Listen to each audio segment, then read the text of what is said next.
21শে জুলাই কলকাতায় যানজট এড়াতে কি পদক্ষেপ করা হচ্ছে তা নিয়ে জানালেন কলকাতার পুলিশ কমিশনার মনোজ ভার্মা। শনিবার সাংবাদিকদের কলকাতার নগরপাল জানিয়েছেন, হাইকোর্ট নির্দেশ মেনেই সবটা করা হবে। পাশাপাশি রাস্তায় বেরিয়ে কোনো সমস্যা হলে টোল ফ্রি নম্বর, তাতে ফোন করতে পারবেন সাধারণ মানুষ।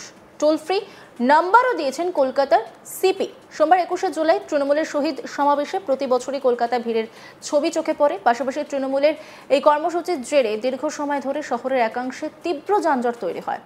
যানজট এড়াতে এবার কলকাতা পুলিশকে নানা শর্ত দিয়েছে কলকাতা হাইকোর্ট। যানজট যাতে না হয় সেই বিষয়ে প্রশাসনকে নিশ্চিত করতে নির্দেশ দিয়েছে আদালত, যা কলকাতা পুলিশের কাছে এবার বড় চ্যালেঞ্জ বলেই মনে করা হচ্ছে। মনোজ ভার্মা তিনি কি বলেছেন শুনবো। 21 জুলাই যে পলিটিক্যাল প্রোগ্রাম আছে তার প্রস্তুতি আমরা অনেক দিন ধরেই দেখছি। এখন ফাইনাল টাচেস দেওয়া হচ্ছে। মাননীয় হাইকোর্ট ক্যালকাটা একটা অর্ডার দিয়েছে, তো সেই অর্ডার সবাইকে কমিউনিকেট করা হয়ে গেছে।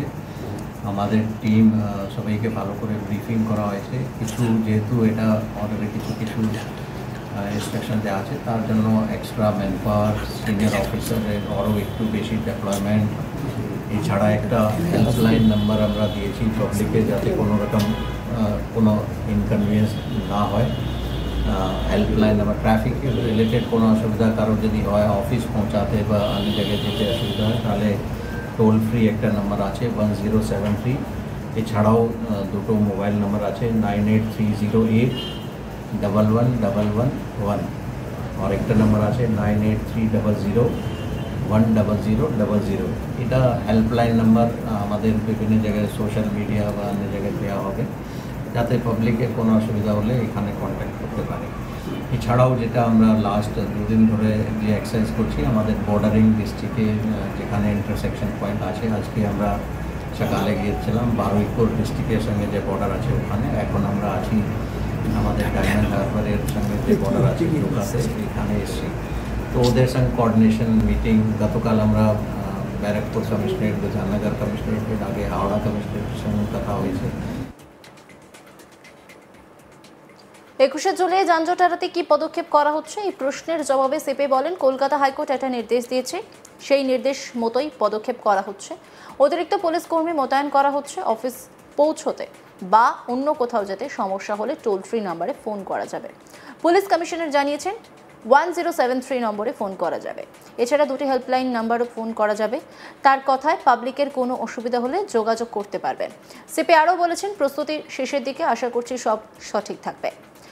হাইকোর্টের নির্দেশ যাতে মানা হয় সেটা নিশ্চিত করব। মনোজ ভার্মা কি বলছেন শুনুন। বিভিন্ন আশেপাশে যত পুলিশ ইউনিট আছে, ডিস্ট্রিক্ট কমিশনারেট, ওদের সঙ্গে একটা আলাদা মিটিংও হয়েছে। ট্রাফিকের সঙ্গে গতকাল আমাদের যত ট্রাফিকের সিনিয়র অফিসার আছে, এসি অ্যান্ড আপওয়ার্ডস ও আইসি, ট্রাফিক গার্ডের যত ওসি আছে, সবার সঙ্গে গতকাল একটা আলাদা মিটিং হয়েছে। এছাড়াও এর আগে আরেকটা মিটিং আমরা করেছিলাম। তো প্রস্তুতি আমাদের শেষের দিকে। আমরা আশা করছি সব কিছু ঠিক থাকবে। অ্যান্ড মাননীয় হাইকোর্ট ক্যালকাটা যে অর্ডার দিয়েছে সেটাও কমপ্লায়েন্স আমাদের টিম করে দেবে। স্যার, কলকাতা হাইকোর্ট থেকে 5 কিলোমিটারের মধ্যে যাতে কোনো রকমভাবে কোনো অফিস যাত্রী আসতে অসুবিধা না হয়, সেই 5 কিলোমিটারটা কোথায় কোন গার্ডের মধ্যে বা কোন এলাকাটা ঘিরে করছেন বা ওইখানটা বাড়তি কি ব্যবস্থা গ্রহণ করছেন, এবং মিছিলগুলো কোন রুটে যাবে, যদি রুটটাও যদি বলা সম্ভব হয়। এই মুহূর্তে বলা সম্ভব নেই, কিন্তু আমরা মাননীয় হাইকোর্টের যা অর্ডার আছে সেটা সবাইকে কমিউনিকেট করা হয়েছে। অ্যান্ড আমরা এনশোর করবো যাতে ওটা কমপ্লায়েন্স হয়, কারোর কোনো রকম কোনো অসুবিধা হবে না। 21শে জুলাই ধর্মতলায় তৃণমূল কংগ্রেসের শহীদ সমাবেশ। ওই দিন যেন সকাল 8টার মধ্যে যা লোক আসার চলে আসে, জমায়েতের জন্য আরও 1 ঘন্টা অর্থাৎ 9টা পর্যন্ত জমায়েত করা যাবে। তারপর থেকে কোনো ট্রাফিকের সমস্যা যেন না হয়। সকাল 9টার পর রাস্তা ও অফিস চত্বর আটকে যেন কোনো মিছিল মিটিং না করা হয়, সেটা দেখার দায়িত্ব পুলিশের। 21শে জুলাই শহীদ দিবস নিয়ে একটি মামলার শুনানিতে সময় বেঁধে দিয়েছে হাইকোর্ট। শুনানি চলাকালীন মামলার অল ইন্ডিয়া লয়ার্স ইউনিয়নের পক্ষে আইনজীবী শামীম আহমেদ বলেন, পুলিশ মিটিং মিছিলের অনুমতি দেওয়ার ক্ষেত্রে সব সময় পক্ষপাত করে। পাশাপাশি 21শে জুলাইয়ের দিন যেভাবে গোটা কলকাতা অবরুদ্ধ হয়ে যায়, তাতে সাধারণ অফিস যাত্রী থেকে রোগীদের যাতায়াতের সাংঘাতিক অসুবিধার সম্মুখীন হতে হয়। পুলিশ কাগজে কলমে দেখালেও ট্রাফিক নিয়ন্ত্রণ করতে ব্যর্থ হয়। তৃণমূল কংগ্রেসের আইনজীবী বিশ্বরূপ ভট্টাচার্য বলেন, এটা হতে পারে।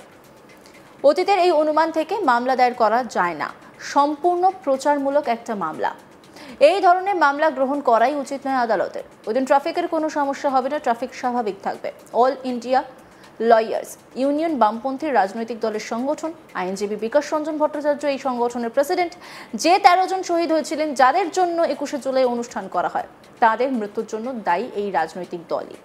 তৃণমূলের আইনজীবী বিশ্বরূপ ভট্টাচার্য আরও বলছেন যে ট্রাফিক স্বাভাবিক থাকবে, সর্বত্র পুলিশ থাকবে। বিচারপতি বলেন, আমি জানি কলকাতা পুলিশ আধিকারিকরা অত্যন্ত এফিশিয়েন্ট। শুনানি চলাকালীন এজি বলেন, প্রতি বছর দুর্গাপূজায় কিভাবে পুলিশ নিয়ন্ত্রণ করে আপনি দেখেছেন। কলকাতা পুলিশের দক্ষতা প্রশংসনীয়। দেশের প্রধানমন্ত্রী রাষ্ট্রপতি আসলেও ট্রাফিক নিয়ন্ত্রণ করা হয়।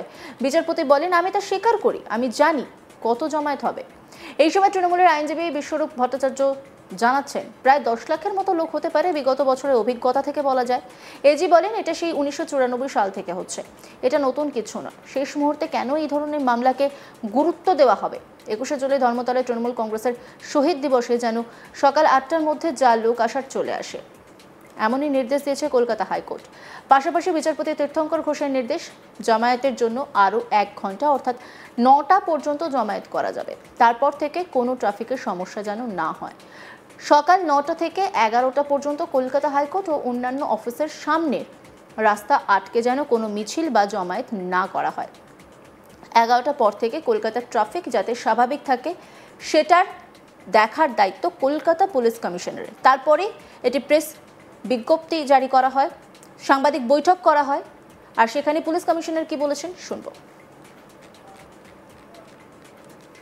21 জুলাই যে পলিটিক্যাল প্রোগ্রাম আছে তার প্রস্তুতি আমরা অনেক দিন ধরেই দেখছি। এখন ফাইনাল টাচেস দেওয়া হচ্ছে। মাননীয় হাইকোর্ট ক্যালকাটা একটা অর্ডার দিয়েছেন, তো সেই অর্ডার সবাইকে কমিউনিকেট করা হয়ে গেছে। আমাদের টিম সবাইকে ভালো করে ব্রিফিং করা হয়েছে। কিছু যেহেতু এটা অর্ডারে কিছু ইনস্ট্রাকশন দেওয়া আছে, তার জন্য এক্সট্রা ম্যান পাওয়ার, সিনিয়র অফিসারের আরও একটু বেশি ডেপ্লয়মেন্ট। এছাড়া একটা হেল্পলাইন নাম্বার আমরা দিয়েছি পাবলিকে, যাতে কোনো রকম কোনো ইনকনভিনিয়েন্স না হয়। বিভিন্ন আশেপাশে যত পুলিশ ইউনিট আছে, ডিস্ট্রিক্ট কমিশনারেট, ওদের সঙ্গে একটা আলাদা মিটিংও হয়েছে। ট্রাফিকের সঙ্গে গতকাল আমাদের যত ট্রাফিকের সিনিয়র অফিসার আছে, এসি অ্যান্ড আপওয়ার্ডস ও আইসি, ট্রাফিক গার্ডে যত ওসি আছে, সবার সঙ্গে গতকাল একটা আলাদা মিটিং হয়েছে। এছাড়াও এর আগে অনেকটা মিটিং আমরা করেছিলাম। তো প্রস্তুতি আমাদের শেষের দিকে। আমরা আশা করছি সব কিছু ঠিক থাকবে। অ্যান্ড মাননীয় হাইকোর্ট ক্যালকাটা যে অর্ডার দিয়েছে সেটাও কমপ্লায়েন্স আমাদের টিম করে দেবে। অন্যান্য খবরের আপডেটের জন্য অবশ্যই নজর রাখুন আজ তাক বাংলার ইউটিউব স্ট্রিমিংয়ে। লাইক, কমেন্ট, শেয়ার এবং সাবস্ক্রাইব করতে ভুলবেন না।